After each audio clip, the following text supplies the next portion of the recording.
While knives, guns and poison dominate as lethal aids to homicide, there are some weapons of death which are somewhat more unlikely. Some seem to be urban myths. A Frenchman many years ago was said to have stabbed his wife to death with a wedge of hard cheese. In the 14th century, two Norsemen named Selden and Faber were playing chess. In a spirit of poor gamesmanship, they got into an argument, ending with one of the men killing the other by bashing him over the head with a heavy wooden chessboard. The identity of the victim varies in some retellings. The following cases, however, are all firmly attested to as truthful. The variety of weapons reflect the changing nature of society over the decades, but people remain the same. Number 1. Frying pan. In 1886, Thomas Little, a cabman of Bethnal Green in the East End of London, England, returned home drunk and evidently hungry just after midnight on the 11th of April. His 62-year-old wife was about to fry some fish for his supper, but the impatient man picked up the frying pan and hit his wife on the head behind her ear. A few minutes later, she was dead. Number 2. Sisted Lid. In Tennessee one night in late May 2006, a 49-year-old pizza delivery man named Marvin Hill had his sexual advances rebuffed by 29-year-old Christina Eubanks. Hill then used a stun gun to incapacitate Christina so that he could rape her. Then he used the lid from the cistern of her own toilet to batter her head repeatedly until she was dead. Later he dumped her body in a creek. On the 3rd of April 2008, Hill was found guilty of murder and was given a 51-year jail sentence. Unusual it may be, unique it was not. Not far from Tennessee, in Owensboro, Kentucky, in September 1999, a schizophrenic man named Barry Havener, aged 40, attacked two brothers, Christopher and Brandon Hakola, at about 11 a.m. in a room on the 10th floor of the Tower Knights Inn on Triplet Street. Havener did not know the boys or their family. 10-year-old Christopher was beaten to death with a cistern lid and chair legs. 8-year-old Brandon survived the assault. Havener was sentenced to 30 years jail and died in 2013. A third murder in which a porcelain cistern lid was used along with a knife occurred in 2004 in Las Vegas. Number 3.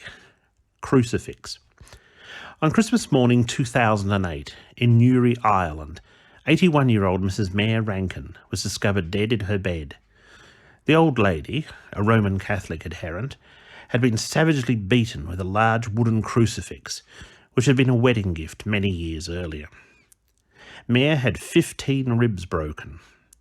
Her neighbour, Karen Walsh, a pharmacist in her 40s, was convicted of the crime, although she maintains her innocence. She had visited the old lady on Christmas Eve while drunk, and it was alleged the killing had occurred out of inebriate anger. Walsh received a 20-year sentence. Number 4. Xbox 360. Darius Johnson, 22, killed his live-in girlfriend, 20-year-old Monica Gooden, on Easter Sunday, the 31st of March in 2013, at their home on Northwest 55th Terrace, Lauderhill, Florida. Monica had been bashed with an Xbox 360 and then stabbed multiple times with 3 knives. The couple had often had arguments in the past. He was apprehended after attacking another woman who lived nearby.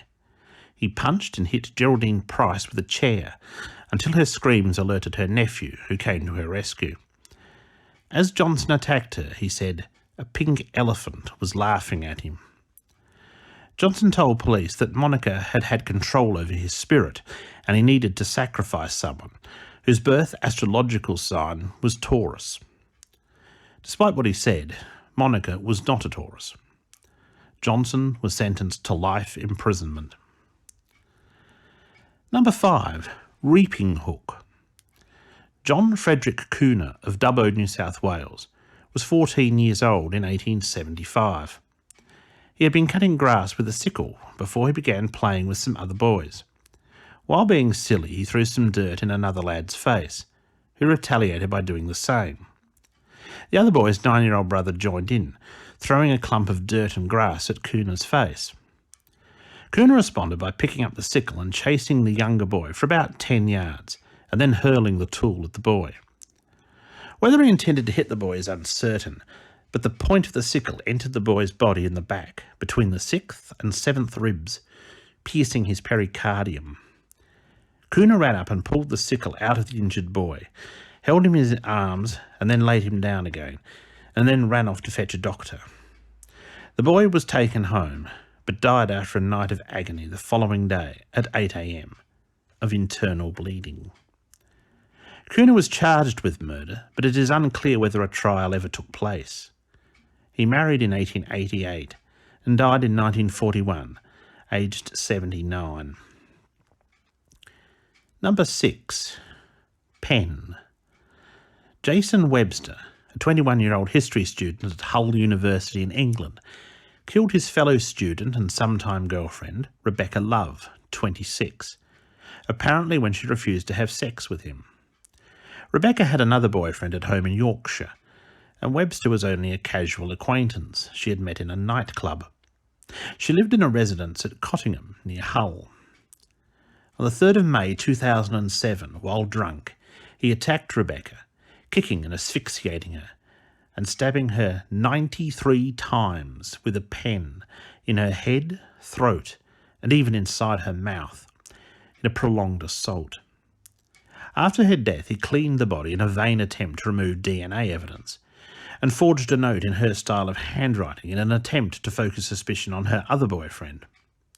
Her body, naked except for socks, was discovered by university staff 2 days later. Evidence linked him to the crime, including defence scratches Rebecca had inflicted on him, and police arrested Jason. Eventually he saw the futility of denying the crime and pled guilty. He was jailed for life. Number 7. Banjo. On the 22nd of May 1991, in West Milton, Ohio, at 5 a.m, Edward Benson, a 63-year-old man, beat his wife Katie, aged 60, over the head with a banjo until the musical instrument broke. He then used a second banjo to continue to bludgeon the unfortunate woman. She died in an ambulance on the way to hospital. The couple, who were the parents of 7 adult children, were not known to be argumentative. Edward was ruled incompetent to stand trial and admitted to a mental hospital. Number 8. Electric guitar. Another musical instrument used to kill someone was an electric guitar wielded by Derek Burdo in 2012. Burdo, 33, a father of 4, had a lengthy criminal record and a history of mental illness. He had attempted to get help at a hospital just days before he drove to his wife's church, Greater Sweet Home Missionary Baptist Church, in Forest Hills, a suburb of Fort Worth, Texas. There he rammed his car into the church and chased down and used the guitar he found in the church to beat a pastor, Daddy Kirk Sr., to death. Police subdued Burdo with a taser and left him handcuffed in the back of a patrol car. When they checked on him, they found him dead from the effects of the electric shock. Number 9. Nail gun. Chen Lu, 27, emigrated from China to Australia in 2000 on a student visa. Also known as Anthony, he settled in Melbourne but moved to Sydney in 2004. Chen married an Australian woman, but the marriage did not last. He came out as gay and was living with a male partner at the time of his death. He went missing in October 2008, his body being found on the 1st of November 2008 by 2 boys canoeing on the Georges River in marshland at Oatley Bay, south of Sydney. Wrapped in a carpet, clad in plastic, bound with electrical wire and an extension cord. It was believed his body was transported to the area where it was dumped in his blue 2005 Range Rover Sport on the 19th of October. The cause of death was discovered to be 34 nails which had been shot into the man's head and neck. The weapon used was a standard gas nail gun, widely available and used in construction, firing nails up to 85 millimetres, or 3.3 inches long. It was suspected the killer worked in the building industry, but the murder weapon was never located. And as of 2023, neither has the killer. Number 10. Microwave oven. There is an urban myth of a stoned hippie babysitter who was so addled by drugs that he or she mixed up the baby they were caring for with the turkey they were supposed to put in the oven, with horrific consequences. In real life, in Dayton, Ohio, on the 30th of August 2005, 25-year-old China Arnold placed her baby, Paris Tally, in a microwave oven and cooked the 28-day-old baby for 2 minutes. When the heat reached 108 degrees Fahrenheit, the tiny infant died of internal damage. China had been drunk and arguing over who the father of Paris was with her boyfriend Terrell Talley prior to the dreadful incident. The next day, the dead baby was taken by the parents to hospital. China was arrested, but released due to a lack of evidence. She was rearrested in November 2006. 3 trials took place. The first was declared a mistrial when Talley claimed a neighbour's boy had placed the baby in the microwave. At the second, China was sentenced to life imprisonment on the 8th of September 2008. But another mistrial was declared over prosecutorial misconduct. Finally, on the 13th of May 2011, China was found guilty of aggravated murder and was sentenced to life in prison without parole. Number 11. Broom. A sailor named Isa Harris died on board a bark named Darwin Hill on the 8th of January 1904 while moored in Sydney Harbour. Isa was a 24-year-old Welshman who had gotten into an argument with another sailor, a Swede named Richard Carlson. A fight took place involving 3 other sailors. Harris joined in late and was knocked to the deck by Carlson. As he went to get up, Carlson grabbed a broom and smashed it down on Harris's head, killing him instantly. Carlson was 23 years of age. Found guilty of manslaughter, Carlson was sent to jail for 3 years.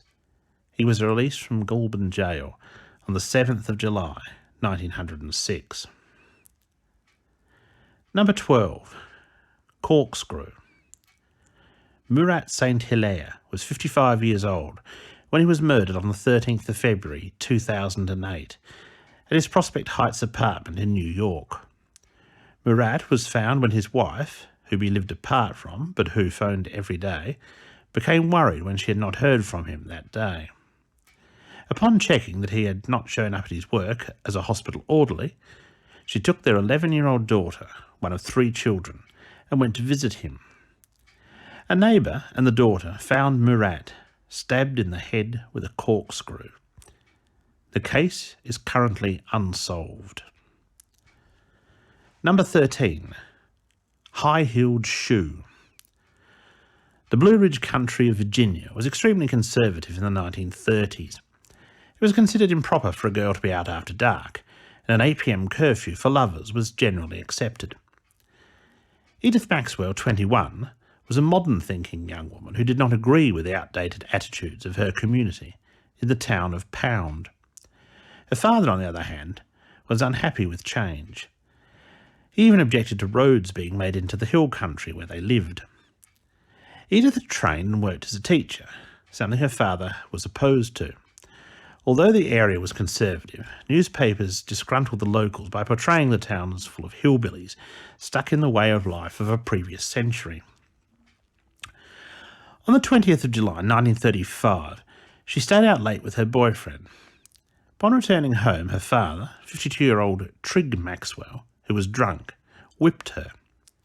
In retaliation, Edith grabbed one of her high-heeled shoes and struck her father about the head so severely that the man died from the injuries he received. Although some people who have studied the case suggest he actually died of a stroke brought on by the stress of the confrontation. Initially, Edith and her mother were charged with murder before the charges against Anne Maxwell were dropped. Some suspected that Anne actually killed her husband and her daughter took the rap for her. In March 1936, Edith was handed a 25-year sentence of imprisonment for murder in the first degree. An outcry from women's groups saw a second trial take place where Edith was found guilty of murder in the second degree, and her sentence this time was a lighter 20 years. In 1937, a movie, loosely based on the case called Mountain Justice, was released. Edith was pardoned by the Governor of Virginia in 1941. She changed her name to Anne Grayson and moved to Florida. She passed away in Indiana in 1979. Number 14. Prosthetic leg. Deborah Hewitt, nicknamed Angel, was 47 and homeless in Louisiana in 2010. She stomped on Dwayne Ball, her 47-year-old boyfriend, and stabbed him in the leg, while her accomplice, John Remine, strangled him from behind.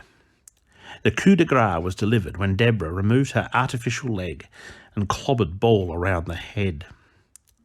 The decomposing body was found 6 weeks later in Lafayette Parish. Hewitt said she had been threatened by Ball and had acted in self-defence. It was the third time she had been involved in a homicide since 2004. The first time resulted in a dismissal, and the second charge was reduced to being an accessory after the fact to manslaughter. Hewitt was sentenced to life imprisonment in 2012. Number 15. Bread. William Hopkin died in Cardiff, Wales in 1801 after being struck in the groin by a loaf of wheat bread thrown at him by Morgan Hopkin. Whether any charges resulted from this incident is unknown. In January 1988, newspapers carried a dubious story about an individual named Sir Reginald Hemsley Doddingdale, found dead in the United Kingdom with a bump on the back of his head and a stale loaf of pumpernickel beside him. Crumbs. Number 16. Chamber pot. William Rutherford Benn was born in 1855, the son of Reverend Julius Benn. He was a merchant's clerk who wrote poetry and made translations into English of foreign writings. William had married Florence Nicholson in December 1882, but on his honeymoon in Paris suffered a nervous breakdown in January 1883. William was taken home to be cared for, but his mental state deteriorated, and he was taken to the Bethnal Green Lunatic Asylum for 6 weeks. He had only been released for a short time when his father took him to Matlock Bridge in Derbyshire to rest. On the 4th of March 1883, William battered his father to death as the 57-year-old man slept in a room they shared at the cottage in Chesterfield Road. Then he stabbed his father a few times near the ear with a penknife before trying to cut his own throat with the same instrument. Taken to Derby Infirmary to be treated for his wounds, he leapt from a window and fell 20 feet, but survived. Benn was detained at Broadmoor Criminal Lunatic Asylum until 1890. When he emerged, he changed his name to William Rutherford, and life seemed to be getting better. A daughter was born in 1892. She grew up to become the famous actress Dame Margaret Rutherford. Seeking a new start, the family emigrated to Madras in India, but tragically then Florence succumbed to depression and hanged herself from a tree while pregnant in 1895. William returned to Britain and was readmitted to Broadmoor in 1903. He died there in 1921. Maybe not. Toy boat. Rosina Ann Cornock was put on trial for killing her husband by bashing him on the head with their 10-year-old son's toy boat and then drowning him in the bath. The motive for doing so was allegedly that the 34-year-old woman, who had been married for 13 years, had fallen in love with a man 10 years her junior, named Gilbert Bedford, and they wanted the husband, Cecil Cornock, 34, out of the way. At 1 a.m. on the 6th of December 1946, Rosina and Gilbert called an ambulance, claiming Cecil had drowned in the bath accidentally. Gilbert was crippled and required the use of 2 walking sticks to help him move. Gilbert often stayed over at the Cornocks' residence, with the approval of Cecil. In court it emerged that Cecil had revealed his sexual kinks to his wife soon after their marriage in 1933. He was a transvestite who was also interested in bondage and discipline. He made Rosina tie him up and gag him while he wore women's clothing and beat him with a stick. She admitted to Gilbert, who had seen such activity, that Cecil made her do worse than that.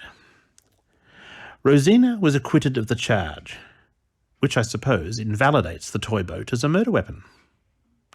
After the trial, she snubbed Gilbert, who was quoted as saying he was going to forget her in March 1947, after she said she and her son had taken a disliking to him and she had no plans to marry him. She gave birth to a baby girl in September 1947 at Bath, but the name of the father was not given.